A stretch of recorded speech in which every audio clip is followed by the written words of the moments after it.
Ladies and gentlemen, this is the Right Guys podcast where the second Trump era officially begins. And now your hosts, Josh Hammerling and Max McGuire. Welcome back, Right Guys podcast. Happy New Year. Oh my God. 2025. And yes, as the title says, the second Trump era officially begins. It feels like, right now, I felt a little bit like Lord of the Rings, like the age of the orc is over.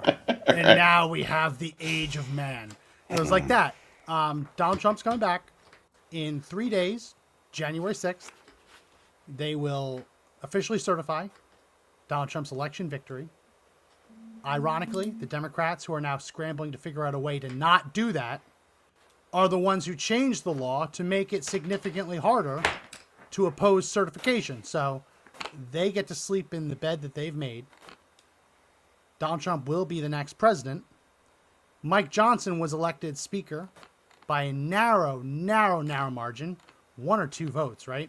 2. The interesting thing is I was watching it and it was stuck at 217, right? You need 218, the magic number. And they're arguing arguing. And then I realized the reason that Mike Johnson was stuck, let me share my screen, is because the congresswoman from Texas, Kay Granger, who they've been hiding in a dementia ward of a nursing home, she wasn't there to vote. Wow. So a lot of people think like, oh, the new Congress does. No. The Speaker of the House is elected by the old Congress. The last thing that Congress does before leaving town is they elect a speaker, and then only after the speaker is elected can the new members of Congress be sworn in. Wow. So this woman, Kate Granger, who's been missing for half a year, has just been living in the dementia ward of a nursing home while collecting a taxpayer-funded salary to allegedly represent them. She should have been there today. And if she either would have voted for Mike Johnson or she would have been told to vote for Mike Johnson, but she would have been a Mike Johnson vote. So the irony of ironies is the establishment was sweating bullets only because they tried to cover up that a member of Congress had dementia and couldn't do the job anymore. If they hadn't covered that up, it would have gone to a special election. She would have resigned, would have gone to a special election, and someone else would have been elected, likely someone who supports Johnson. Wow. So they're sweating bullets because of this cover-up. Without this cover-up, it's a much easier job today. I was shocked when I heard that she was in a home for dementia. I mean, you elect somebody to represent you, and they're not there, and then like your homies hide it so nobody knows. And she didn't resign after the news broke either. Well, why would she? I mean, get those last 2 paychecks, I guess. Yeah, I guess. I mean, it sounds like the family's doing a little bit of fraud there, but it's not my job to sit there and evaluate the law. But man, only 2 votes to get that one across, and I think the holdouts were Massey, Live or Love. I can't remember the other 2's names. I was just watching them a moment ago, and I thought it was going to go into a second vote. Like I was like, oh man, they're gonna convene, but they held it open because it would have gone to a second vote if those were like if the no votes were or the holdouts were none under any circumstances, right? But there were things they wanted. Yeah. So as they're doing the vote, people aren't voting, and I thought that was very smart on their side. Why put your head under the guillotine? Why stick your neck out if everyone else is just going to vote for Johnson? You don't want to be the one person who goes down as the no vote. Hold out, see what you can get from it, right? See if you can get a committee assignment, if you can get a promise for this. So they had the wheeling and dealing, they got it through, but Mike Johnson is going to be a speaker with 20 some odd guns pointed at the back of his head. Right? Yeah, sure is. It will take, according to the new rules that they're passing, it will take 9 votes to vacate the speakership. It used to just be one person. One person says, I lost confidence in the speaker, I want a new vote. Mm-hmm. That is chaos, right? That creates chaos. Especially if you have someone who has nothing to lose and is like, screw this, I'm out anyway. 3 months anyway. Chaos. Yeah. So now it takes 9 votes in the majority party. It can't Wow. just be 9 Democrats to force a vote. 9 votes. So he has a little bit of protection there, but there are way more than 9 Freedom Caucus people. There's way more than 9 conservative Trump Republicans. So he's going to have a gun to the back of his head. And one of the promises, I'll go ahead and take this off the screen. One of the promises that he made was that there was going to be let me see if I can find the 3 promises. Let me pull it up. Mike. For the vote? Yeah, he made promises for budget. Is that what got the final 2 votes? Apparently. Interesting. See if I can find it. So the new promises I'll put it on my screen right now. Someone just posted this. So number 1 was to create a working group comprised of independent experts, not corrupted by lobbyists and special interests, to work with DOJ and the committees on implementing recommended government spending reforms to protect the American taxpayer. Seems like a no-brainer. Number 2, task that working group with reviewing existing audits of federal agencies and entities created by Congress and issuing a report to his office for public release. And 3, request House committees undertake aggressive authorizations and appropriations reviews, including providing additional resources where needed to expose irresponsible and illegal practices and hold agencies and individuals accountable that have weaponized government against the American people. All common sense stuff, right? All common sense stuff. The problem is Congress actually has to do that. Yeah. Right? They're talking about we're going to hold House committees undertake aggressive authorization and appropriations reviews. I'll put it on screen just so everyone can see it again. Yeah. Aggressive authorizations and appropriations reviews. Well, before you can get an aggressive appropriation review, you have to have any appropriation review. Every year, the entire government is funded through these omnibus packages, right? These continuing resolutions. Those aren't going through the subcommittee process. Those aren't going through the committee process where they're having appropriations hearings. They're just saying up or down, shutdown or no shutdown. In a perfect world, you'd have all of these different committees and subcommittees spending an entire year reviewing the 12 spending bills that need to be passed in order to fund the government. You can't have an aggressive appropriation review if you're not even passing the appropriations packages. So this is where these are nice on paper, but there have to be concrete promises with mechanisms to hold people accountable if they don't actually pass the appropriation bills. If they keep going with the omnibus, with the cromnibus, with the continuing resolution, whatever they brand it as, you're never going to have an aggressive appropriation review when you hand Congress 1,500 pages and say you have 48 hours. And if you don't, the sky falls, right?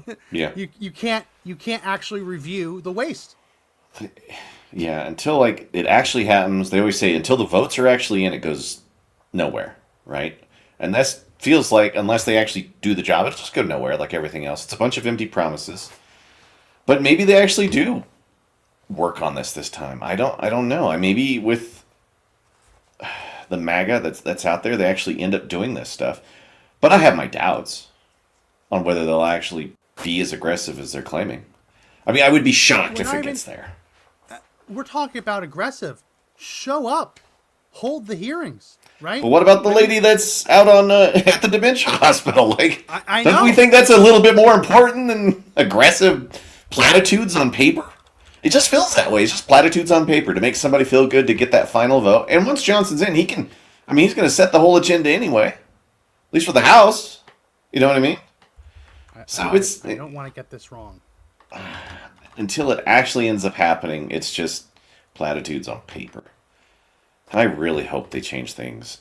And just the idea that they mentioned Doge in there. Doge isn't even a real thing yet, right? Unless it's enacted on, but I doubt they will. I'm pretty sure Kay Granger, I'm pretty sure she's in the Appropriations Committee. Okay. Yep. Why? What's going on with Kate Granger? She was, this is the woman who was hiding in the dementia ward. She was the chair of the House Appropriations Committee. And nobody noticed? Nobody noticed! This is how uncommitted the House of Representatives under Mike Johnson was to actually funding the government through the appropriations process. The chairwoman of the House Committee on Appropriations, who has to touch every spending bill before it can go to the House floor, she was missing in a dementia ward. Let's just put that away. She was missing. Missing. And there wasn't even an APB put out saying, hey, we need this woman. We can't fund the government. But no, they didn't need her. They didn't need her because they weren't actually going to use the process. Right? You only need the chairwoman of an appropriations committee if you're going to put bills through committee. Regular order. Holy crap. Yeah, like they knew she wasn't there and they weren't going to do a damn thing about it. And it doesn't happen until, somebody finally asks the questions. Hey, where's Kay Granger? Anybody seen, the chair of the House Committee on Appropriations? Anybody seen her? Anyone? It's because nobody did their job until the last week of December when the omnibus comes out, and then we just have to magically appear. What happened to actually debating these things at the floor, actually going back and checking to see if these things actually work for the American people instead of creating these omnibus packages? It gives them like almost carte blanche power, right? No one notices Kay Granger's missing. For how many months, though? That's the other thing. Like, when did she stop being present? In July. Well, what about if she's got real bad dementia? I mean, did it take a turn suddenly in July? I mean, was there a year there beforehand? She was found wandering out in public. She got lost and confused. So, yeah, like, I don't know. This is like a chicken or the egg situation. Did the House of Representatives fail to pass a spending package because the chairwoman of the Appropriations Committee was missing? Or was the chairwoman of Appropriations Committee allowed to be missing because the House had no intention of passing the appropriations bill? It's one or the other. It's one or the other. So we have these promises. Woo. I mean, at the very least, we will get in this coming Congress, we will get a chairperson of the Appropriations Committee who isn't in the dementia ward of a nursing home. At the very least, we'll get that. I hope so. At the very least. I mean, 2025 is not over. It just started, so. You know what? I feel like it's a fair thing. I would recommend this as a law. As a law for Congress to pass. Anyone elected to any public office, House of Representatives, Senate, or anyone who is Senate confirmed, has an obligation to notify both chambers of Congress anytime they are admitted into a medical facility. Okay. I feel like that's fair, right? If you are admitted into a hospital and you represent the American people, your constituents have the right to know that you've been admitted into the hospital. They don't necessarily have the right to know everything that you're there for. Never going to happen. They have the right to know that you've been admitted. Never going to happen. What happens if you get a swallow well and he has to go in because he gets like a bad case of the gonorrhea or something, right? And then what do you do with that? Well, then you'd have these members of Congress. You gotta get your focus on it. You gotta get your lens. I'm trying to fix it, man. You're in the fog. You're in the fog that's sweeping across the nation. I made all the changes. Let's not get started on the fog yet. But they're never going to happen because what happens when somebody goes in for a heart, or a heart problem or anything? If you're in the line of succession for the presidency, you have to notify. I mean, Lloyd Austin was in the hospital for days. Like 3, yeah. Just didn't show up to work, and no Disappeared. one knew who it was, and no one cared. Right? So, I understand. You don't have to say where they are. That's a security issue. You don't have to say what they've been admitted to. That's fine. But at the very least, if you are admitted against your will to a medical facility, right? Oh, you're peaking really bad. Your mic. That was a bad peak. If you're admitted against your will, that means you've been admitted for mental health reasons. Your constituents, the American people, if you are Senate confirmed, have a right to know. They might not have the right to know your actual diagnoses, where you are, specifically when you are. Treat it like, you want to compromise, treat it like the stock trades that Congress does. Gotta tell us by the end of the quarter. God, tell us by the end of the quarter.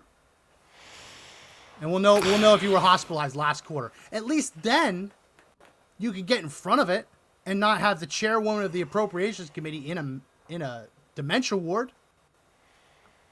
It feels like it's almost like a chain of command almost. Like sooner or later when certain things have to be done by certain people in bodies of Congress and they're on these committees, it'd be nice to know that if the chairwoman doesn't show up, somebody else can show up and jump in that spot to make sure things get done. But just to have him disappear into a home, I mean, this wasn't an accident. Everyone's like, oh, we had no idea where she was.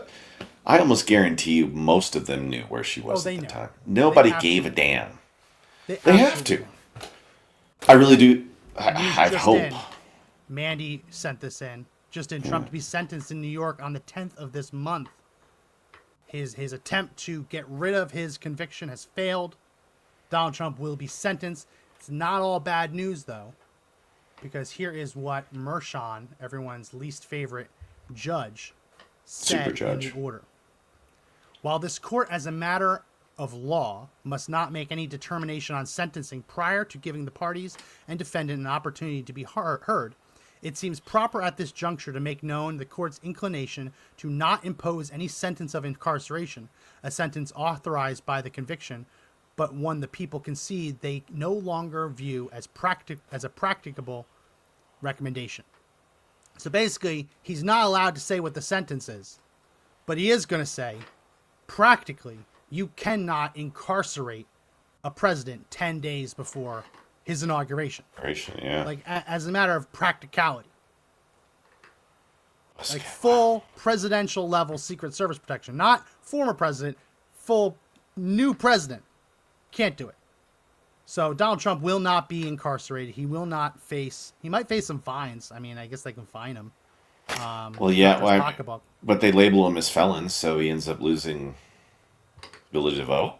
Some state, well, he's in Florida. I mean, the next step is you call the governor of New York and say, hey, you need help with this infrastructure project. Yeah. Here are 10 people I believe were wrongfully convicted in New York in the past 48 hours. Yeah. How about you pardon them? I'm gonna give you the infrastructure anyway. But how about you pardon them? Right? I mean, that's the Biden way. That's the Biden way. Maybe throw $5 million in there too, right? Well, no. Gold bars. If it's New Jersey, we'll just throw in gold bars and money and jackets. But there's nothing against the president of the United States lobbying his former governor, because he doesn't live in New York anymore, lobbying her for a pardon. Pardon me.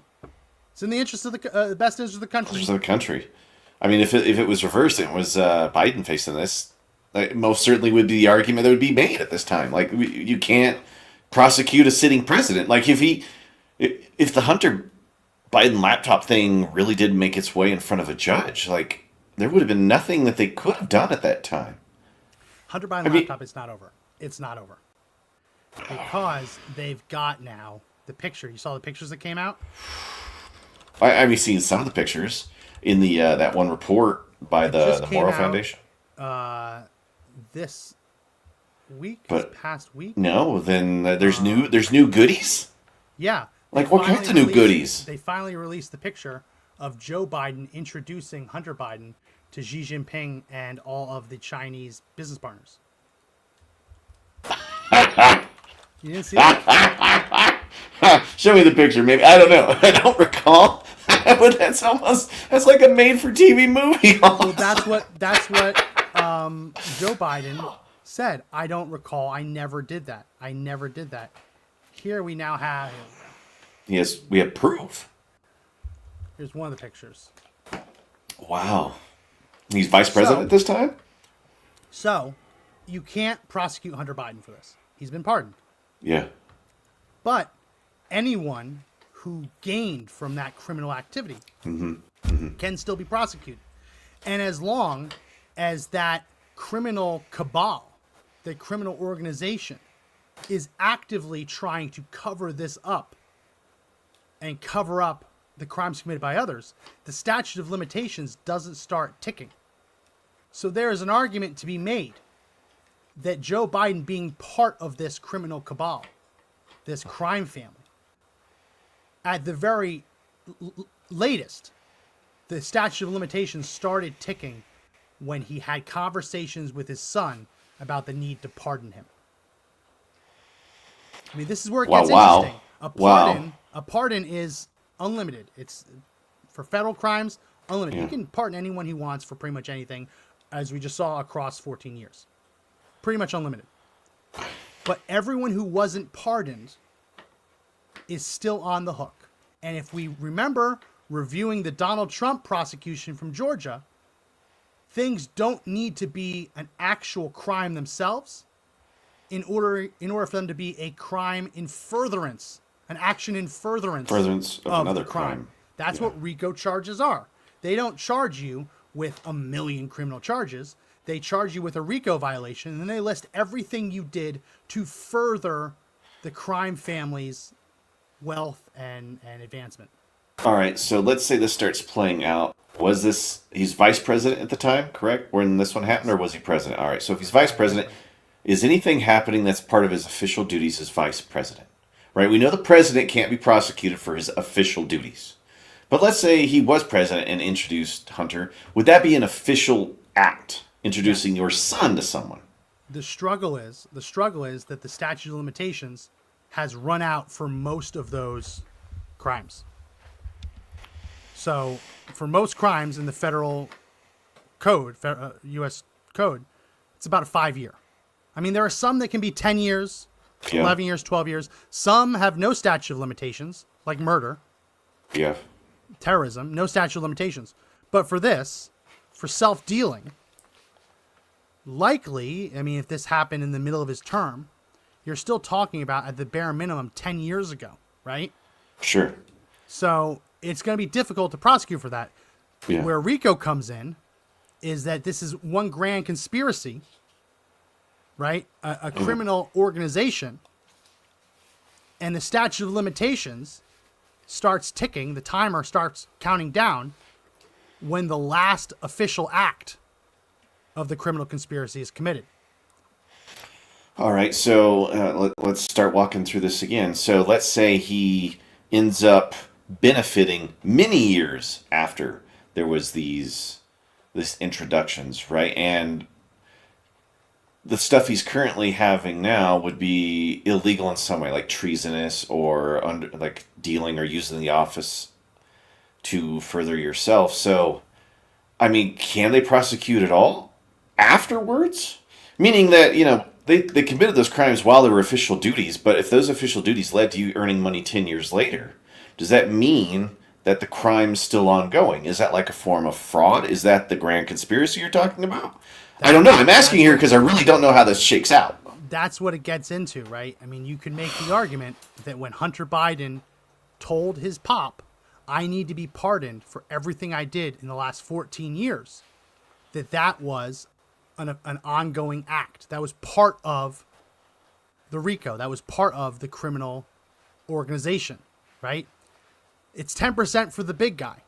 That's the crime, right? Yeah. If you then ask the big guy to pardon you for the underlying crimes, that protects Hunter Biden. It doesn't protect the big guy. And as we talked about in the podcast before, ironically, that means Hunter Biden now cannot plead the fifth on anything in the last 14 years because he has zero criminal vulnerabilities at all, right? So whether this happens or not, that's a big question. But we are 17 days away from Joe Biden being indictable. Wait, so the moment that he signs the pardon, is that an official act, even though it may be an act that has criminal connections? So you'd argue, so you can make the argument that any act that is a constitutional duty cannot be itself an illegal act. Now, that you can make some arguments for why that might not be the case. You look at Blagojevich. Blagojevich has a constitutional power to name a replacement for Barack Obama, but he used that replacement to enrich himself, right? Yeah. That was the allegation. I know he denies it. I know Trump denies it. That was the allegation. He went through the ringer for it, and he got pardoned for it. So you can have a constitutional power and still abuse that power for your own personal enrichment. Whether you could make that argument for the presidency, I think it's a little bit harder because it truly is an absolute power of clemency. Yeah. But it's arguable. Now, what I would argue is that it's not the act of pardoning that is the action furthering the conspiracy. Okay, It then is what the is? conversation that Hunter Biden had with Joe Biden About it. about it. Because that would be like starting a whole new crime. That would be almost like defrauding the American people through the power of what's it called? A pardon. Yeah.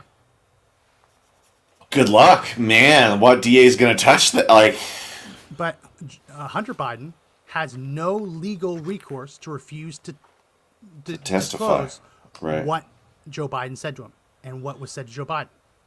The only thing you get in trouble for is not his actual testimony, and he's held contempt. Yeah. That would be it, right? He could just sit there and shut up, and then he'd only be facing contempt in court. How long is that going to last? Indefinitely until he speaks, right? I mean, this is where you can, if you want to play the same game Democrats played, Yeah. the minute that Donald Trump takes office, he signs an executive order revoking executive privilege for everyone under Biden's White House. So no one can Holy then claim sh- that's what they did to Trump. That's what they did to Trump's people. Man, yeah. Now it'd be slapping them with their own tool. Yeah. Like, You have to play the game. I don't like lawfare. I wish we lived in a country we didn't have lawfare. But yeah, the only way to be done with the lawfare is for the Democrats to feel it. Otherwise, we're just going 4 years and then it'll be back again. yeah, and they'll do the same thing. Follow the Democrat playbook. Day one, revoke executive privilege. What does that do? Not only does that mean that Hunter Biden can't refuse to disclose what that meeting about the pardon was about, all of Joe Biden's aides in the room also have no legal recourse to refuse to divulge it. And then you give them the Steve Bannon treatment. Oh, you're refusing to divulge why Joe Biden pardoned his son? Okay, you're going to prison. That's what the Democrats did to Republicans, right? And you're going to sit there. You're in contempt of court. I mean, like, contempt of Congress, contempt of court. If you want to play the game, you can play the game. Now, hopefully we can walk and chew gum at the same time. We got to secure the border. We got to lower prices. Yeah. We got to expand on energy. I don't know if you saw this, but one of Biden's last duties, in addition to wanting to apparently bomb Iran, which we'll get to in a second, he wants to permanently ban offshore drilling. Wow.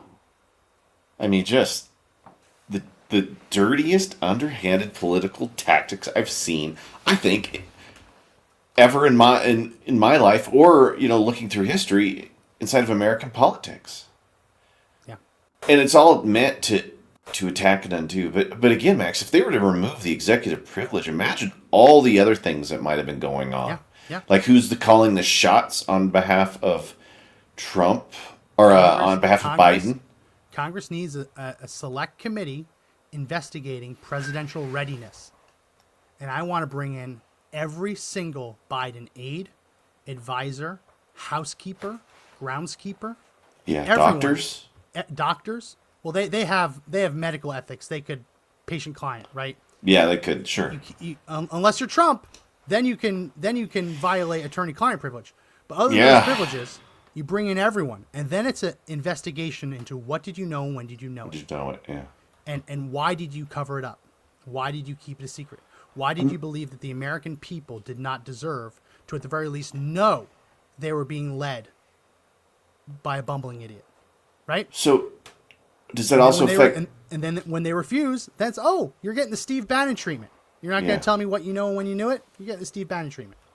Could they go after them civilly too? Once the stuff had been established that they were trying to attack character that went beyond their office, and they did it by their own, by their own admission, does that now open up to lawsuits on a civil nature? Like they said things about him that were detrimental to his character, forcing him to spend money when he didn't need to. Like, does he go back and sue I don't think Biden's going to sue them for saying that he was healthy when he really wasn't. But he could, I guess. He could. Well, I'm not saying Trump, right? Like he removes executive privilege, and all these people that knew the plans of Biden, who don't, who can say that was actually executive privilege. Did you know this when you knew it? Forcing Trump to spend money, right? Yep, everything falls into place then, right? If they did something, yeah, it puts everything on the table. But they can lie, right? They can always lie. Sure. So that's the quote unquote and defense. then prove it. It's hard to win a case when the other side is willing to lie on the stand. You're never going to win that case unless you can prove they're lying. But this thing right here is incredible. It's gross. Yeah. I mean, he goes right. He's not banning offshore drilling. His aides and his advisors are banning, and this is how they're doing it. They are declaring that it is environmentally necessary to ban offshore drilling, right? So Donald Trump can undo that, absolutely. But the problem is he can't undo it by saying it's economically necessary that we do it. Instead, he has to come in and say it is not environmentally necessary. It is not environmentally harmful. You have to have environmental impact studies. There's going to be a Sierra Club. It's going to How long is that going to take? 20 years? It's going to take years trying to bog this down in court. Frankly, I would look at this and I would pursue the argument that Joe Biden is not of sound mind. Absolutely. Because what did you do with the wall? I would question the legitimacy of every final decision that he makes. Yeah, like putting the wall up for sale. Was he convinced by somebody to do it? Then they throw this in there. I mean, obviously they're doing it to try to attack him to make sure that he can't get stuff done. But yeah, one could argue that why would you sell a wall that was already paid for that you knew the next president was going to use to construct to protect the border? I mean, the arguments could be made here that Joe Biden isn't of sound mind based on just that, but we know it's not him calling the shots. So who is? Who's acting like the president right now? This is from Axios.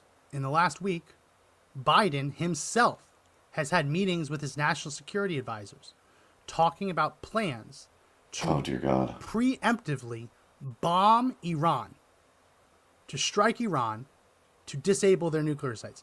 I'm not saying that isn't ultimately necessary. I'm not saying I mean, part of me wishes that would have been done a long time ago, right?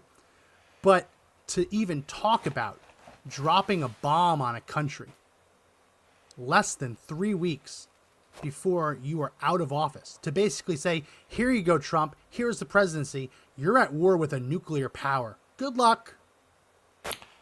This is crazy. And this is where you get, if we had like the Hawaiian judge that the Democrats have, he's willing to do nationwide injunctions for everything. If there was a Republican equivalent, you would use this as, Your Honor, clearly he is not of sound mind. What? No outgoing president would actively discuss bombing a nuclear power 3 weeks before leaving the office. That is not something a sound president would do. Those are the arguments you'd make. I know. Whether it's successful or not, debatable. But you'd still make the arguments. The left went after Trump and they used his tweets to further their lawsuits, right? Why not this? Well, just a few. How many shows ago was it when we said that the Biden administration was just going to burn it all down on the way out? Yeah. I mean, it's like scorched earth, and apparently they've stayed good on the promise. I mean, could you imagine dropping a bomb on Iran and then the next day you're out? Yeah. Good luck. Have fun with it. Right? That's like sophomoric stuff. That's stuff you do in college to try to ruin somebody's life. And this is more than that. It'd be ruining an entire nation. It would be putting us in an active war with a nuclear power who already was looking for a reason to bomb any of our allies, especially Israel. I mean, it would be the perfect shitstorm. And I'm kind of worried he's going to do it. I'm worried he's going to do it too. But then again, at the same time, he's being preoccupied with, this is what he did today. He gave the Presidential Elizabeth L. Citizens Medal for putting the American people to Liz Cheney. To Liz Cheney. Oh my God! Look, she's wearing blue. Go figure. You wonder why Donald Trump won Dearborn Heights. Michigan, right? Yeah. You wonder Right. why Donald Trump did better in Dearborn, Michigan than any Republican ever. Well, because the Biden administration is honoring a Cheney, Liz Cheney. Why? For bipartisanship. What was the bipartisanship? She participated in the January 6th committee. And because of that, because she perpetuated the witch hunt, the nonsense, the bullshit, she's getting the second highest civilian honor in the country. Wow. So I wonder what she'll get next, like a book deal, and then maybe like a spot on a probably- 24-hour network. Probably a subpoena. And Oh, I mean, that's probably what she's going to get next. oh, you That's probably what she's going to get next. How many days do we have until Trump's officially in there? It's the 20th, right? That's the day that he's Yes, in but Congress is in today. This is today. the cool thing about our republic. Congress gets sworn in today. And since we have a speaker, Congress could get sworn in. Otherwise, we'd be in a real weird limbo, Josh. Yeah, Normally, like, if there's no speaker, there can be someone else designated speaker. yeah. The new Congress couldn't be sworn in until a speaker had been elected. So if this had gone on, it would have been in no man's land. Could you imagine 5 days? Yeah. Like the last time? Like what happens, the outgoing members of Congress, they're not in Congress tomorrow. But what Do happened? they even get paid? Yeah, but what happened? Today is their last day, right? But what would happen if the speaker vote lasted until tomorrow? Do they have the right to elect? It would be nonsense. It would be terrible. So that's through. So all of these committees are being staffed today. So House Oversight Committee is Yeah. on the job today, Wow. right? All of the Senate committees are being staffed today. And we do have a video from the Senate of Kamala Harris was leading the Pledge of Allegiance. And we dodged a real bullet here, Josh. We dodged a real bullet because Kamala Harris butchered the Pledge of Allegiance in her one of her last acts as well. No, she has some more, but one of her final days as president of the Senate. Here she is. Join me in pledging allegiance to our flag.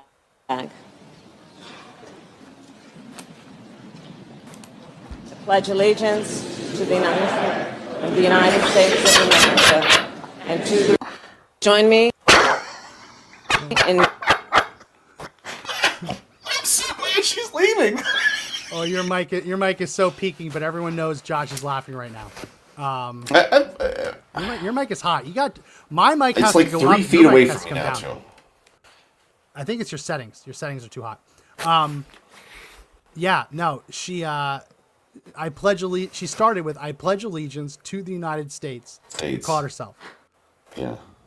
Listen, my son doesn't know. My 7-year-old doesn't know all the words. He flubs his way through them. But even he knows I pledge allegiance to the flag. Like she knew to look at the flag. Right? I know. And we were also given this moment while Kamala Harris was swearing in the new senators. That's something she has to do. J.D. Vance just happened to be in attendance, and he was soaking it all in, enjoying it. You solemnly swear that you will support and defend the Constitution of the United States against all enemies, foreign and domestic, that you will bear true faith and allegiance to the smiling same, because that you she take will this not be obligation president. freely without any.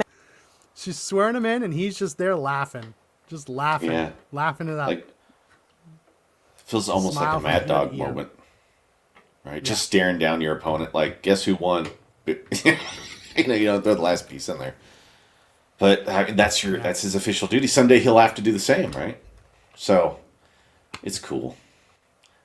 Yeah.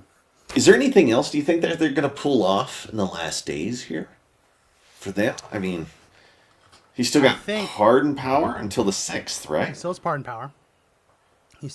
power. The FBI still has investigatory power.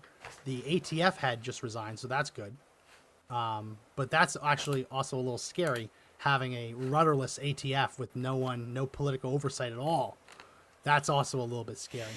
I think that efforts to derail many of Donald Trump's nominees are going to fade away a little bit, at least after these terrorist attacks. I mean, we've been off the air so long, we haven't even talked about New Orleans and Las And Vegas. yeah, But it becomes harder and harder if you're a Democrat or even a Republican to deny Donald Trump his national security advisor, or deny him his defense secretary, or deny him his DNI, deny him his head of the CIA, head of the FBI. It becomes harder to do that because Donald Trump's just going to be looking at all these crises without his advisors. Oh, of course, you need to have your people in place. So it was terrible, the loss of life in New Orleans. Still don't quite know what happened in Las Vegas. It's still a tragedy anytime someone takes their life. It looks, though, that at the very least, this might have the effect of making those nominations a little bit easier. yeah. Or not, or the Democrats just want to burn it all down like they're doing. Who knows? Kash Patel can just be put in by him, right? He can just assign the head of the FBI. No, yes, it has to be confirmed. that has to be confirmed too. Yeah. Because they're the ones spearheading this. I mean, could you imagine Trump not having his people in place the day he takes office? I mean, it'd be a horrible slap in the face.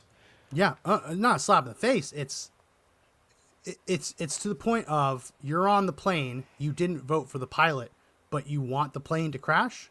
Like, no, you want the plane to stay in the air, right, and make it and get where it needs to go. Denying Donald Trump his national security advisors, his national security nominees, catastrophic. I mean, we hope that nothing else happens. Think it's a little weird that both of these people in Las Vegas and in New Orleans just so happened to have rented their trucks from the same app, right? Very weird. Yeah. You would think, though, like, the Las Vegas one puzzles me because this guy was special forces. If he wanted to build a bomb, he would have built a bomb, not just put a bunch of fireworks in his trunk with a bunch of propane tanks and camping fuel and gas canisters. Right? You would think, right? Because then it's not about the actual explosion, it's about sending a message at that point. But even then, I mean, he also took his own life before it all happens.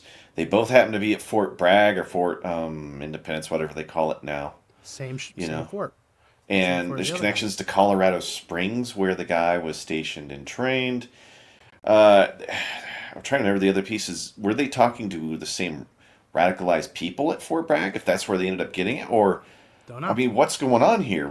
That's why we need the FBI on this one. Hard. It went from New Orleans. Now, I think they're saying he acted alone, which is crazy because he rented an Airbnb and there were people in the Airbnb they thought were co-conspirators. I mean, how do you rent an Airbnb with people and them not know that you're going to do this? I mean, that to me is crazy. Was he just on vacation? Right? I mean, he's like, hey, I'm going to go party it up. Oh, by the way, I'm going to go get myself a rental car that's a Tesla and go blow it up at the Trump casino. I mean, he like attacks two individuals, right? It tries to attack Elon Musk and Tesla, and it tries to attack Trump, right? There's that symbology there of going after him. The family is saying that he was a Trump guy, which makes no sense. And now Elon is saying it didn't happen, but people are wondering whether he might have been killed previously and the car self-drive itself there. Elon's saying that didn't happen. So I guess it didn't happen unless you could self-drive it and hide that. I don't know all the specifics. Yeah. Well, anything that's hackable is hackable, but there's just a lot more questions than answers. And thank God he used a Cybertruck. Have you seen these pictures? The Cybertruck looks like you could polish it up and drive it off the lot again, right?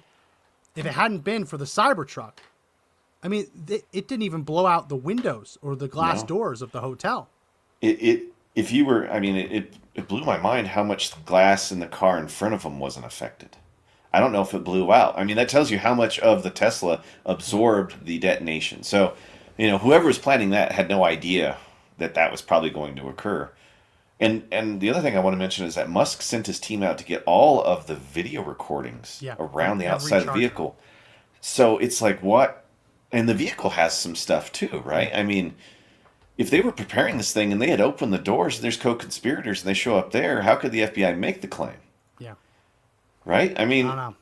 I don't know. there's a lot What makes here. me nervous? What makes me nervous is you start wondering, why do things get buried? Why do things get swept under the rug? And there's really only two reasons to sweep things under the rug. They implicate the United States government, or they implicate a foreign adversary. Yeah. Right? Now you might say, why would they cover something up if it implicates a foreign adversary? Well, because maybe we don't want to go to war with Iran right now.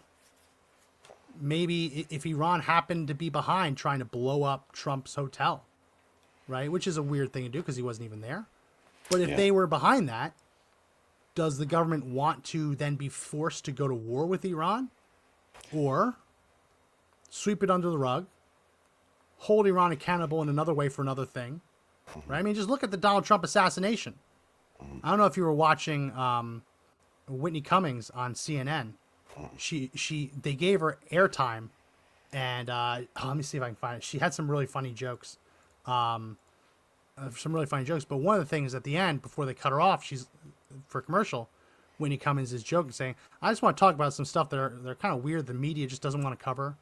And one of the things she said was, "The Trump assassin didn't have any silverware in his house. That seems kind of weird. Maybe we should find that out." Right? That's weird. That's weird. Yeah. But no, that just gets swept under the rug, right? Yeah. Yeah, wasn't there also a connection between the assassination attempt, the last one they had, and the connection to Fort Bragg again? Like, there's a lot they're of all weird connected. connections. They're all connected, and that's the And thing. That if you knew that a foreign country, Roush. yeah, if you knew that a foreign country was helping an assassin trying to take out Trump, do you tell the American people that? Right? No. I think that everyone should know what happened, but I can also understand maybe we don't want to go to war with a nuclear power right now. Maybe we want our clandestine services to take out one of their guys, right? Because not everything has to be public. There are tit for tats like this all over the world. Trump's assassination attempt just happened to happen on television, right? Yeah. But there are spies going after each other all over the globe. And so when I see it get swept under the rug, my first guess is it has to do with a foreign adversary, and powers that be know that if they reveal it, they'll be forced into a war, and we don't want that. Or it was our own government doing it, and they're covering it up because same deal. It would just be a civil war. Yeah. I mean, it'd be horrible, right? And I think the other piece of it is that if it's ongoing, you don't want them to start making moves where they start going more underground. What you want to do is make sure that they continue operating, because if you got to send in your own team of ninjas, which we have ninjas, gang, let me tell you, they're just going to quietly go after whoever's been starting this, right? Because those are actual genuine acts of terrorism. This was not intended to kill people, I think. Maybe it was, but what it showed is that they could just take a car loaded full of explosives and fireworks and go blow it up anywhere. Yeah, that's like textbook terrorism, right? That is designed to terrorize people around you, to send a message saying this is what we're doing, this is where we're going, and we can do it anytime we want to. And why was there no silverware in Roth's house, right? Yeah. You know, like, was he not living there? I mean, what's going on? But he had a husband, he had a mother and father. So it isn't just that he's weird. Where is the silverware? Now, what do you think? Why would there be no silverware? Well, if people are going to go to someone's house, chances are you'd find fingerprints on silverware unless they were all washed, right? Yeah. So any silverware that wasn't washed already would have fingerprints on it. Anyone who ate there, right? I mean, there's lots of reasons to get rid of this stuff. Yeah. But we're not even able. No one's even asking the questions. No one's even asking the questions. And then we look at some of the New Orleans stuff, and they kept the vehicle barricades down. Yeah. Like, when's the last time we heard about somebody taking barricades down right before something happened? I'm going to go with January 6th, right? And then the same thing happens here. Feels like a playbook, doesn't feel like an accident. And right after that, the DA there, who happens to be a Soros-planted AG, I think it's AG, I'm sorry, Attorney General there, he starts calling for more surveillance. I mean, it feels like the Patriot Act, right? I mean, it's just now they're in smaller pieces, and they're trying to win chunk by chunk. How about the fact that the police chief is like herself, like 60, 70 years old, And she's also run over 2 people. Did you see that? Like DUI or something? I don't Earlier this know. year, she ran over 2 people in the French Quarter. So it's like, what are we doing here? You can't write this stuff. Like if I was writing a novel, people would be like, no, there's no way people would believe this. There's no way the government would be, hiding up these terrorist attacks for whatever reason. And we still don't know what happened with the Las Vegas shooter, right? We still don't know what really happened in Hawaii. We still don't really know what happens. Pick your event where something goes horribly wrong. We never got the trans shooter stuff in time. Nope. Well, we never get most of the shooters that do all this stuff. And man, it feels like coordinated CIA dark ghosty stuff, man. And that would be another sim. Could you imagine if people realized that there's been a secret government attacking our government now for a long time? I mean, there would be chaos in the streets. Like chaos on the streets, no matter who actually did it, right? Yeah. And I think that's likely why they don't want anyone to know about these things. So we'll never know. We'll never know. Worst mass shooting in American history. We'll never know why he shot all those people at the Mandalay Bay in Las Vegas. Never know. Never know. Stop asking. Not important. Yeah. Just and let's not address the multiple flashes from the windows. Like several people were shooting, right? I mean, that stinks. It all stinks. Blame the bump stocks. Yeah. All it does is end up taking away another little small piece of our freedoms, right?